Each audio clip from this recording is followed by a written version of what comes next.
So let's jump into FAQs. Frequently asked questions. I put it out on Reddit and on LinkedIn. On YouTube. I put it out on Reddit and Twitter to get some questions, and I was asking around for questions that people have on BNT. So number one, is there still a need to buy BNT tokens from the market? Because if the protocol is always co-investing, why should I buy BNT tokens, right? I mean, that's true. At the same time, by having BNT tokens and putting these BNT tokens in all these various pools, I mean, that's the common denominator between all these pools, right? So if I put my BNT tokens, if I spread it out and put my BNT tokens in all of these different pools, I get to earn transaction fees from all the pools. So there is no need to buy BNT from the market because the protocol will do that. But I want to earn money, and so I'm just going to get some BNT and put it in the liquidity pool and be earning my transaction fees. Because I've got coverage from insurance anyway, so why not? Right? There's no need. You just want to because there's money to earn. Second, would the value of BNT drop because there's less reasons to hold on to BNT? Well, I wouldn't say so, because all the different incentives in place, all the incentives that I've been talking about throughout so far, and all the economic concepts that are trying to align different agents together, different participants together, is to make sure that the value of BNT doesn't drop. It only drops in the main scenario where there's huge impermanent loss, there isn't enough tokens to cover it, so you have to be minting more BNT tokens. And that's where more BNT will be minted and increase the supply of it, and hence creating a drop in the value. So in general, the incentives in place are trying to maintain the system, not to increase the value of the system, just maintaining the system so that it works for BNT to be the common denominator for the utility token within the ecosystem. Now then, what is the function of a BNT token?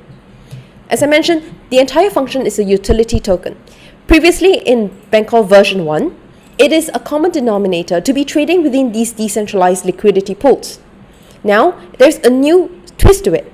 It's still the same thing. It still allows for transactions between these different liquidity pools. But as the system continues to evolve, users are getting more sophisticated, the economics have to be more sophisticated as well. So now, it's a cash flow token function.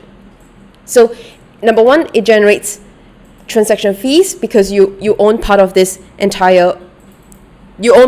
liquidity pool, just like usual market makers, So you can get a cash flow, you can get the cash flow from all these transactions that's being given.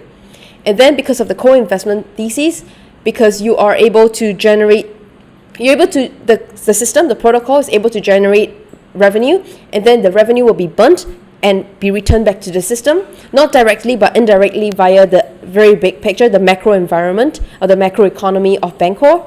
Then your token can also enjoy some form of returns in that sense. So it's not exactly a financial security in that sense, as in it's not an equity. I don't own 20% of Bancor's entire ecosystem, but the entire distribution of token and rewards work in a similar way. And next, this is interesting. Will the protocol be profit generating or risk or loss accruing?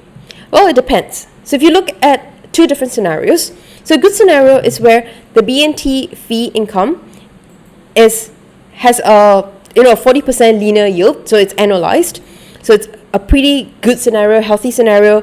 That means a lot of people are trading, you have a lot of transaction fees being generated, and in 1 year you have a good 40% annual yield. It's a very good scenario. And then you also have the orange line, which is a liquidity protection. So this is the insurance, and insurance at 100% volatility. So when there's a lot of trade going on, you have to insure a little bit more because that's where impermanent loss comes in, when there's more trade.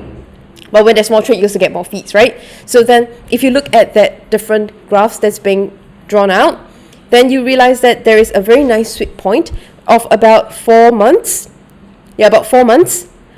And that's where it becomes profitable. So that's in a good scenario. In a bad scenario, in the same concept, we don't earn 40% linear yield. That's a lot. So in a bad scenario, let's say a lot of people are not trading, so we get just a 7.5% linear yield. However, the the insurance is also not so high because not many people are trading, right? So you don't have that much impermanent loss. That's the only thing that they cover. They only cover impermanent loss. They don't cover price slippage or other risks that's involved. So in that scenario, again, it's also about 3 months and then it'll be profitable. So in general, the whole concept is that, sure, nobody can tell you if this is absolutely profit generating. And I'm not here to tell you that. This is not investment advice. However, look at what the different incentives are. When you map them out, you realize that the way for the entire system to be profit accruing, as businesses do, is to have your revenue to be higher than your costs. And the revenue in this case is revenues from transaction fees, and the cost is insurance cost, which is the impermanent loss. So by understanding that, by mapping them out, we can get the two different good and bad scenarios, of which about 3 months, things will stabilize. And if you think about it, 3 months, it's about 100 days. So 100 days is where you get 100% coverage of your impermanent loss. So, the math actually all works out. And lastly, is there any BNT inflation risk? Well, let's take a look at the 5 different forces at play. The first one, BNT goes down, and that's because, and when BNT prices goes down, so BNT becomes cheaper, then I will sell my Lisa tokens to buy BNT tokens. So, and then if BNT tokens go up, then I will sell BNT tokens to buy Lisa tokens. So that's the general, the internal economics at play. It's working out for all the other, it's like the entire trade anyway. So I'm not going to explain it to you because I know you're smart enough. Now, this is number 3. The third force at play is when there's pool slippage.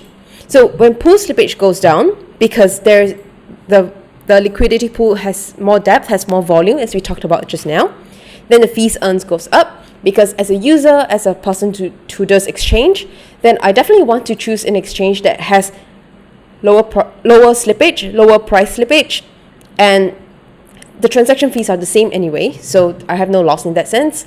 So that's good. People want to trade more, and because of that, revenue goes up. Revenue goes up means that when revenue goes up, BNT will be burnt. But BNT will be burnt in 2 ways, remember? The first one is when me as the Lisa liquidity provider, I withdraw my tokens or my Lisa tokens in the liquidity pool, then the BNT generated by the protocol will be burnt. Or someone holding BNT sees that, oh, this pool is very, very profitable. I want to take over the position of the BNT provided by the protocol so that I can be earning these revenue. And so all the revenue generated by the protocol prior to that decision being made or prior to that transaction being made will all be burnt. So then the BNT supply will go down and technically the price will go up. All things stay the same. And lastly, the fifth force at play is when BNT is minted. So the supply of BNT will go up when more insurance will be needed to protect the liquidity providers. So if that's the forces at play, what we want to do is to reduce the cost, to reduce the chances of insurance payout. And one way to do that is to allow for deeper liquidity pool, to have more trade to come in, and to encourage people to be adding trade into the system and to be trading more so that the revenue will actually increase. So that's it for this week's topic on Bancor's version 2.1. I hope you enjoy it, and if you have any questions, just link them in the comments below and I'll answer to that. In the meantime, check out other videos and I'll see you next week. Bye!